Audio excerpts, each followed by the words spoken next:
93 সালে আমি এখানে আসছিলাম এবং এই রেস্ট হাউসে আমি একটা ছিলাম। তখন এই শামসুজ্জামান শামু এবং সাইফুল আমার ছাত্রদলের নেতা আমার সঙ্গে এখানে ছিলেন এবং সম্মেলনের কার্যক্রমটা এখানে বসেই আমি রাত্রে ওনাদের সঙ্গে থেকে শেষ করেছি ছাত্রদলের। এরপরে আমাদের সাবেক প্রধানমন্ত্রী দেশনেত্রী বেগম খালেদা জিয়া তিনি যখন পরবর্তীতে প্রধানমন্ত্রী থাকা অবস্থায় এসেছিলেন তখন আমি ওনার সঙ্গে এখানে এসেছি এবং এরপরে আরেকবার বিরোধী দলীয় নেতা হিসাবে ওনার সঙ্গে আমি এখানে এসেছি এবং আরেকবার সর্বশেষ এই যে জাগো বাহে আন্দোলনের নেতা ওনার ডাকে আমাদের এই রংপুর, কুড়িগ্রাম, গাইবান্ধা, লালমনিরহাট এবং নীলফামারী এই 4-5টা জেলার নেতৃবৃন্দ সবাই যখন একটা আন্দোলন মুখর, তখন ওনার নেতৃত্বে আরেকবার আমি এখানে এসেছিলাম।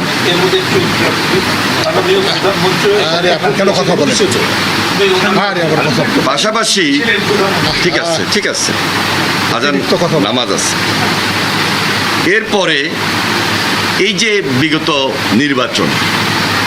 নির্বাচনের আগে জাগো বাহে আন্দোলনের নেতা যেটা বলছিলাম অধ্যক্ষ আসাদুল হাবিব দুলু মাননীয় মন্ত্রী, তিনি এখানে রাত্রি যাপন করেছিলেন, মশাল হাতে আন্দোলনে নেতৃত্ব দিয়েছিলেন এবং সেই নেতৃত্বের মধ্যে আমাদের মাননীয় প্রধানমন্ত্রী জনাব তারেক রহমান সাহেব প্রধান অতিথি হিসাবে সেখানে সংযুক্ত ছিলেন। তখন আমার আসার কথা ছিল, কিন্তু নির্বাচনের কারণে ওই সময়টা আমি আর আসতে পারি নাই। তো এবার আসাও পর্যন্ত আমার মনে হয় 4 থেকে 5 বার আমি এখানে এসেছি এবং এই এলাকার চিত্র মোটামুটি আমার কম বেশি জানা আছে, এই জন্য কথাটা বললাম। তো এখানে আমাদের মাননীয় প্রতিমন্ত্রী ফরহাদ হোসেন আজাদ, তিনি এই এলাকার এই সন্তান, সব কিছু কম বেশ ভালোই জানেন, বক্তব্য দিয়েছেন। আমাদের মাননীয় সংসদ সদস্য ওনারা তো এখানে প্রকৃতির সঙ্গে যুদ্ধ করেই টিকে আছেন। আমাদের সচিব সাহেব বক্তব্য রেখেছেন, এখানে ডিজি সাহেব বক্তব্য রেখেছেন, প্রফেসর আতাউর রহমান উনি বুয়েটের পানি বিশেষজ্ঞ ব্যক্তি, ওনার বাড়ি এখানে, উনিও বক্তব্য রেখেছেন। আমাদের এখানে উপস্থিত ইডি সাহেব IWM এর যিনি দায়িত্বে আছেন, তিনি আমাদের এই টেকনিক্যাল যে আমরা টিমটা গঠন করেছি ওটার প্রধান হিসাবে দায়িত্ব পালন করছেন। এখানে ডিসি সাহেব, আমাদের নীলফামারীর ডিসি সাহেব উপস্থিত রয়েছেন। না উনি নীলফামারীর ডিসি, না ওটা আমি পরে আসতেছি। আর লালমনিরহাটের ডিসি সাহেব এখানে আসছেন। আমাদের পানি উন্নয়ন বোর্ডের অনেক কর্মকর্তা, ইঞ্জিনিয়ার এবং আমাদের সাথে যারা বিশেষজ্ঞ টিম হিসাবে বুয়েটের আরও রয়েছেন, প্রফেসর সাব্বির মুস্তফা সাহেব উপস্থিত, প্রিয় এলাকাবাসী, সাংবাদিক ভাইয়েরা, সবাইকে আমি আন্তরিকভাবে মোবারকবাদ জানাই এবং ধন্যবাদ জানাই। প্রথমত হলো এই যে তিস্তা নদী অববাহিকা, এটার একটা পার্মানেন্ট সলিউশন প্রয়োজন এবং এই স্থায়ী সমাধানের জন্য পাশাপাশি আমাদের এই যে উত্তরবঙ্গের একটা অর্থনৈতিক রূপান্তরের যে একটা এক্সটেনশন, সেটা খুব জরুরি হয়ে দাঁড়িয়েছে এই মুহূর্তে আমাদের জন্য। এই সকল দিক বিবেচনা করলে তিস্তা মহাপরিকল্পনা আমাদের অতীব প্রয়োজন এবং এটার গুরুত্ব শুধু এই অঞ্চলে না, সারা বাংলাদেশের কাছে খুবই গুরুত্বপূর্ণ। যার কারণে মাননীয় প্রধানমন্ত্রী জনাব তারেক রহমান নির্বাচনের আগে ওই যে জাগো বাহে আন্দোলনে কথা বলতে গিয়ে তিনি এই জাতির সামনে, এলাকাবাসীর সামনে কমিটমেন্ট করেছেন এবং ইনশাল্লাহ ওই কমিটমেন্টের ধারাবাহিকতায় আজকে এখানে আমাদের আশা। আমি আসার আগে 3 দিন হয়েছে পার্লামেন্টে আমি এবং আমাদের মাননীয় মন্ত্রী আসাদুল হাবিব দুলু একসঙ্গে মিলে মাননীয় প্রধানমন্ত্রীর সঙ্গে কথা বলেছিলাম যে আপনারা যান এবং এলাকাবাসীকে আশ্বস্ত করে আসেন যে আমি খুব শীঘ্রই এই তিস্তা মহাপরিকল্পনার কাজ হাতে নিব এবং ওই কমিটমেন্টের ভিত্তিতে নতুনভাবে এই যে কাজটা করা, এই কাজটাকে দৃশ্যমান বাস্তবে নিয়ে আসা, এটা আমাদের প্রতিশ্রুতির অংশ এবং আমরা সবাই মিলে আজকে একত্রিত হয়ে এই এলাকায় এসেছি, সরেজমিনে দেখেছি। ইনশাল্লাহ পদ্মা ব্যারেজ যেভাবে একটাকে পাশ হয়েছে, খুব শীঘ্রই আমাদের এই টেকনিক্যাল টিম কাজ করার পর দৃশ্যমান রিপোর্ট হবে এবং দৃশ্যমান এই কাজে যে একটাকে পাশ করানো, সেই কাজটাও আমরা দৃশ্যমান করে এখানে কাজ শুরু করবো ইনশাল্লাহ। আপনারা জানেন যে আমাদের থেকে বেশি জানেন শুষ্ক মৌসুমে এখানে পানি থাকে না। নদীর যে পানির প্রবাহ না থাকার কারণে কৃষির দিক থেকে আপনারা সম্পূর্ণভাবে বঞ্চিত। মাছের কথা নাই বললাম, পানি না থাকলে মাছ কোথার থেকে থাকবে। আরেকদিকে এই যে এখন যে মৌসুমটা, উজানে গজলডোবা, সেখানে যেইভাবে পানির স্রোত আসতেছে, এই স্রোতের কারণে, কারণ গেটগুলো তো তারা ওপেন করে দিয়েছে পার্শ্ববর্তী দেশ, এই পানির স্রোতের কারণে, এবং এটা তো একটা খরা স্রোত, খাড়া স্রোত, এখানে এই যে তিস্তার পাড় ভেঙে যাচ্ছে। আরেকদিকে এখানে নদী ভাঙন বিশালভাবে দেখা দিচ্ছে এবং পানি এত ওভারফ্লো হচ্ছে, এই এলাকায় মানুষ আশেপাশে বসবাস করা কঠিন হয়ে যাচ্ছে। যার কারণে আমরা যদি খুব পরিকল্পিত বাঁধ নির্মাণ করি, পরিকল্পিত ড্রেজিং করি, এখানে এক্সপার্টরা আছেন, আমি কিন্তু এক্সপার্ট না, আমার অভিজ্ঞতা থেকে বলতেছি, আমরা যদি পরিকল্পিত ড্রেজিং করি, পরিকল্পিত বাঁধ দিই, আমাদের এই অঞ্চলের মানুষকে আমরা ইনশাল্লাহ আল্লাহর হুকুম রক্ষা করতে সক্ষম হব। সেই কাজটুকু করার জন্যই আজকে মাননীয় প্রধানমন্ত্রী জনাব তারেক রহমানের পক্ষ থেকে ওনার নির্দেশনা অনুযায়ী আজকে আমরা সবাই এখানে একত্রিত হয়েছি। এটা শুধু আপনাদের দুঃখ না, এটা সারা বাংলাদেশের দুঃখ। এবং আমরা যখনই এই কাজগুলা দৃশ্যমান করে সমাপ্ত করতে পারবো, হয়তো কয়েকদিন সময় লাগবে, একটা প্রকল্প করতে 2 বছর, 3 বছর, 4 বছর, 5 বছর, 6-7 বছর সময় লাগবে, কিন্তু যে বেনিফিটটা, যে রেজাল্টটা, যে সুবিধাটা আমরা এই অঞ্চলের মানুষ পাবো, সারা বাংলাদেশের অর্থনীতি চাঙ্গা হবে, অর্থনীতির ভিত মজবুত হবে।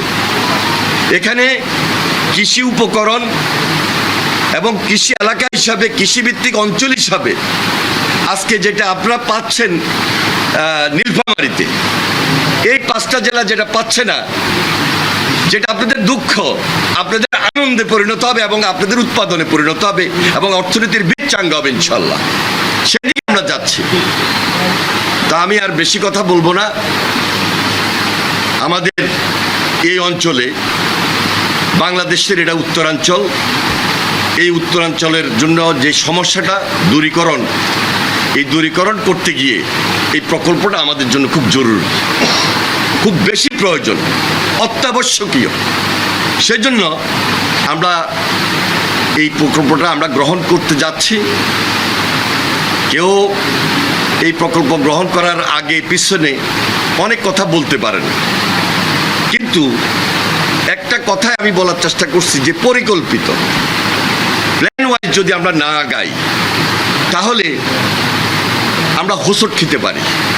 যার কারণে বিশেষজ্ঞ টিম, একটা টিমে শুধু কাজ করবেন না, আমাদের পানি উন্নয়ন বোর্ডের IWM, আমাদের আরেকটা আছে CEGIS, বিদেশি, সেটা যদি 2-4টা বিভিন্ন দেশের হয়, আমরা সবার মতামত গ্রহণ করব এবং সকলের মতামত গ্রহণ করে আমাদের বাংলাদেশের যারা বিশেষজ্ঞ টিম রয়েছেন এবং বাংলাদেশের প্রকৌশল বিশ্ববিদ্যালয় বুয়েট, ওনারা একটা সেমিনারের আয়োজন করবেন আমাকে বলেছেন।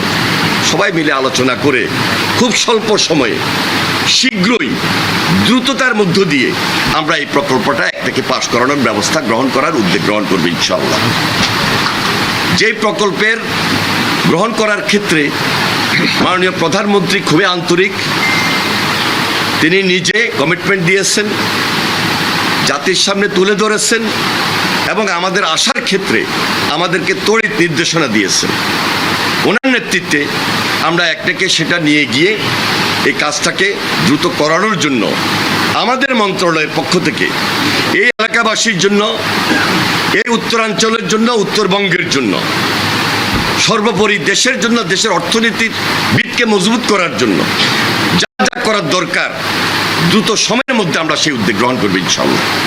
আমাদের মন্ত্রণালয়ের প্রতিমন্ত্রী সাহেব আছেন, সচিব সাহেব আছেন, ডিজি সাহেব আছেন, ইঞ্জিনিয়ার সাহেবরা আছেন, সবাই মিলে এই ব্যাপারে দ্রুত কাজ করছেন এবং কাজ করে আমরা এই প্রকল্পটাকে দৃশ্যমান করার জন্য খুব বেশি বেশি চেষ্টা করছি। তো আজকে যারা এখানে উপস্থিত হয়েছেন এবং আমাদের এমপি সাহেবরা, তাদের এলাকাবাসীর কাছেও তাদের একটা কমিটমেন্ট আছে। আমাদের এখানে যারা সাংবাদিক রয়েছেন তারাও আমাদের দু চারটা কথাবার্তা শুনতে চেয়েছেন। আমাদের মাননীয় মন্ত্রী সাহেব, তিনি দীর্ঘদিন থেকে আন্দোলনের নেতৃত্ব দিচ্ছেন। আমরা ওনাদের সঙ্গে আজকে একত্রিত হয়ে আমাদের এই এলাকাবাসীর সামনে এই প্রতিশ্রুতিও ব্যক্ত করছি। পাশাপাশি আমাদের এই যে নীলফামারী, যে আমরা আমাদের প্রতিমন্ত্রী সাহেব যেটা বলেছেন যে আমরা যে ক্যানেলগুলা দেখে এসেছি এগুলো কিন্তু খুবই সুন্দর এবং পরিকল্পিত। শহীদ প্রেসিডেন্ট জিয়া রহমান সাহেব 1979 সালে আমি একটা ভিত্তিপ্রস্তর এখানে দেখেছি, তখন তৎকালীন সৌদি আরবের বিশেষ ফান্ড নিয়ে এই যাত্রা শুরু করেছিলেন। পরবর্তীর ধারাবাহিকতায় অন্যান্য সরকার এসে এই কাজগুলো সম্পন্ন করেছেন। যারা যখন যেই দায়িত্বে থাকি না কেন, দেশের প্রয়োজনে, এলাকার প্রয়োজনে আমাদেরকে এই কাজগুলা খুব স্বচ্ছভাবে করা উচিত। আমরা আশা করছি খুব দ্রুততার সহিত, স্বচ্ছতার সহিত আমাদের এই কাজ আগামী দিনে জনাব তারেক রহমানের নেতৃত্বে আমরা দৃশ্যমান করব এবং তারেক রহমান সাহেব মাননীয় প্রধানমন্ত্রী হিসাবে তিনি যেন খুব শীঘ্রই আমাদের মাঝে এসে এই কাজটা উদ্বোধনও করতে পারেন, সেই কাজটাও আমরা সম্পন্ন করব ইনশাআল্লাহ। আপনাদের সবাইকে সংগ্রামী সালাম এবং অভিনন্দন জানিয়ে আমি আমার বক্তব্য শেষ করছি। পাশাপাশি আমরা আজকে এখানে শেষ করে যাওয়ার পথে কাউনিয়া ঘুরে যাব, যেটা আমাদের মন্ত্রী সাহেব বললেন যে আমাদেরকে একটা নতুন পরিকল্পনা, যে পানি ধরে রাখার জন্য যে রিজার্ভটা করার দরকার, সেই রিজার্ভার আমরা সেই দিকে বা কোন অঞ্চলে করা ফিজিবল হয় সেটাও আমরা স্টাডি করে আজকে টেকনিক্যাল টিম সঙ্গে নিয়ে এসেছি। ওনাদেরকে আমি অশেষ ধন্যবাদ জানাই, আন্তরিকভাবে মোবারকবাদ জানিয়ে আমার বক্তব্য শেষ করছি। খোদা হাফেজ, বাংলাদেশ জিন্দাবাদ। আসসালামু আলাইকুম। রাজীব ভাই, মসজিদে একটু খবর দেন যে 10 মিনিট একটু দেরি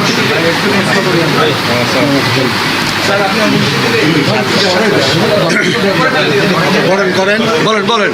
বলেন একজন